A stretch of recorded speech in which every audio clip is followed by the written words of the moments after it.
Jumbo, fellow adventurers, and thanks for your patience. Today is Wednesday, the eve of the Christmas holidays.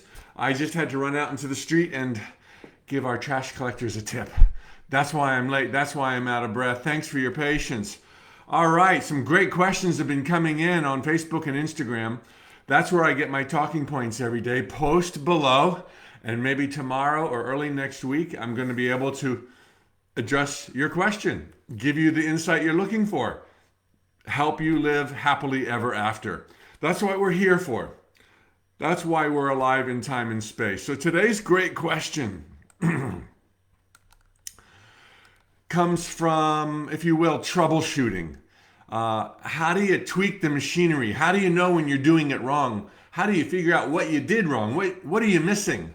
And too often, this kind of a question presumes things are true that are not true.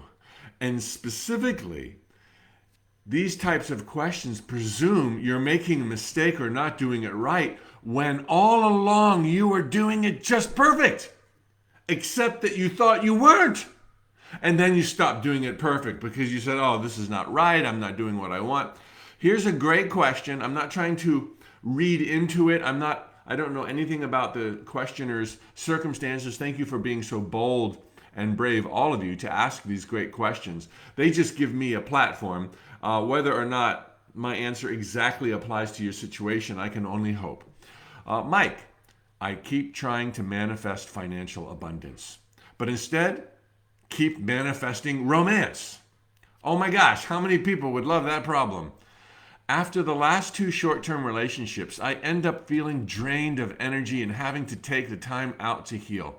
I love being single, as I can focus on self-care and self-love. So what am I doing wrong? Here with the manifestation process, I feel like I'm going round and round in circles. The theme always to all of my answers, and it's the theme of living in these sacred jungles of time and space, is don't use your physical senses to interpret reality, nor to pass judgment on yourself or your progress or the seeming lack thereof. Your physical senses are awesome liars. They do not reveal reality. They reveal where you've been. They reveal where you are, but they don't even see everything about where you are. They see just a tiny sliver. Let them show you life's beauty and full stop. Okay? And anything that arises that doesn't seem beautiful, turn off your physical senses and go within. Connect the dots. Come alive as the spiritual gladiator that you are and use your inner senses. This is the issue. The presumption here is I want abundance and I've manifested a relationship. What's wrong with me? I've manifested two relationships. What's wrong with me? Nothing. Nothing at all is wrong with you. You couldn't be more awesome, more loved, more adored. You've got a rocking, diverse life. Just because something shows up doesn't mean the other one's not. Maybe the abundance is going to come to you all the quicker when you patch over the self-care and self-love that can be facilitated by someone else loving you at the same time. It could well be, in this hypothetical example, it's hypothetical to me, that part of the manifestation process of wild financial abundance will include, for a certain person, a relationship. Maybe several relationships. Not to imply that the person you're going to have a relationship will have money, although that happens, but perhaps other things that the relationship will stir in your soul. Or perhaps you need two or three relationships to stir those things around in your soul, are going to unleash your confidence in the direction of being a deliberate creator. But yet, if you say, wow, I wanted money and I got love, something's wrong with me, now something's wrong with you, because your words become things faster than your thoughts become things, because they're just thoughts spoken. Therefore, the intensity is higher. Also, maybe the relationships and the short-term relationships that you're manifesting don't have anything to do with abundance, but neither are they precluding abundance. So you might want wealth and abundance, but that doesn't mean you're a one-track pony. right? You know, you want wealth and abundance, but you want friends too. You want love too. You want tenderness too. You want travel with benefits too. You want all those other things too. But right now, your highest priority is wealth and abundance. There's no shame in manifesting 22 things at the same time, and we do it every day.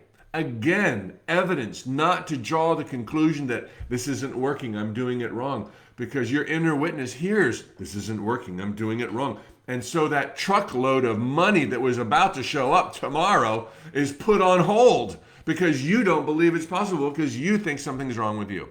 Here's another point I wanted to make off of this great question. Don't argue with the universe. Don't argue with yourself, okay? You want a relationship. You also enjoy being alone time, self-care time, self-love time. These are not mutually exclusive. You know, if you've manifested a relationship and then another one, and obviously because you're drained of energy, you're learning a lot of good stuff, don't be like, but I'm supposed to be alone. I prefer to be alone. It's like you clearly chose to be in a relationship, to be in two of them. Short-term relationships are awesome. Talk about freedom. There's nothing unspiritual about that. Go have two more if you want. But you chose every step of the way what you would manifest next. You got the phone call, you winked back, you said yes. It's okay. Enjoy that. It's not precluding anything else. Don't argue with the universe. Now, if truly you want no relationship for 6 months or 6 years or for the rest of your life, okay, then go there and say no. But don't box yourself into a preconceived idea of what's ideal. Live, love, share, diversify, focus on money, focus on love, see what shows up.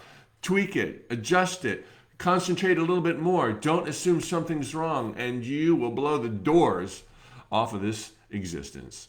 All right, tomorrow is Christmas Eve. I've got my fingers crossed that little elf is going to join me, and we're going to do a dual broadcast tomorrow. Fingers crossed. And yes, who's there? Come quick, come tell me. Oh, it's a present. The Secret Santa. The Secret Santa. Who? Come say hi to everybody. What's on your nose? Nothing. Is that icing or bubble gum? Oh, yeah. What have you been chewing lately? This is my elf. Baba. Check out this costume. Let me show you your costume. Yay! The little elf. Okay, everybody. Tally-ho. See you tomorrow. Happy holidays. Happy everything. Hi, Winnie. Hi, Narelle. Hi, Nelson on Instagram. Jenny. Somebody's cooking. Battleground and Loving Femme. Oh, man. Great names. Can't pronounce them all. See you tomorrow with you know who.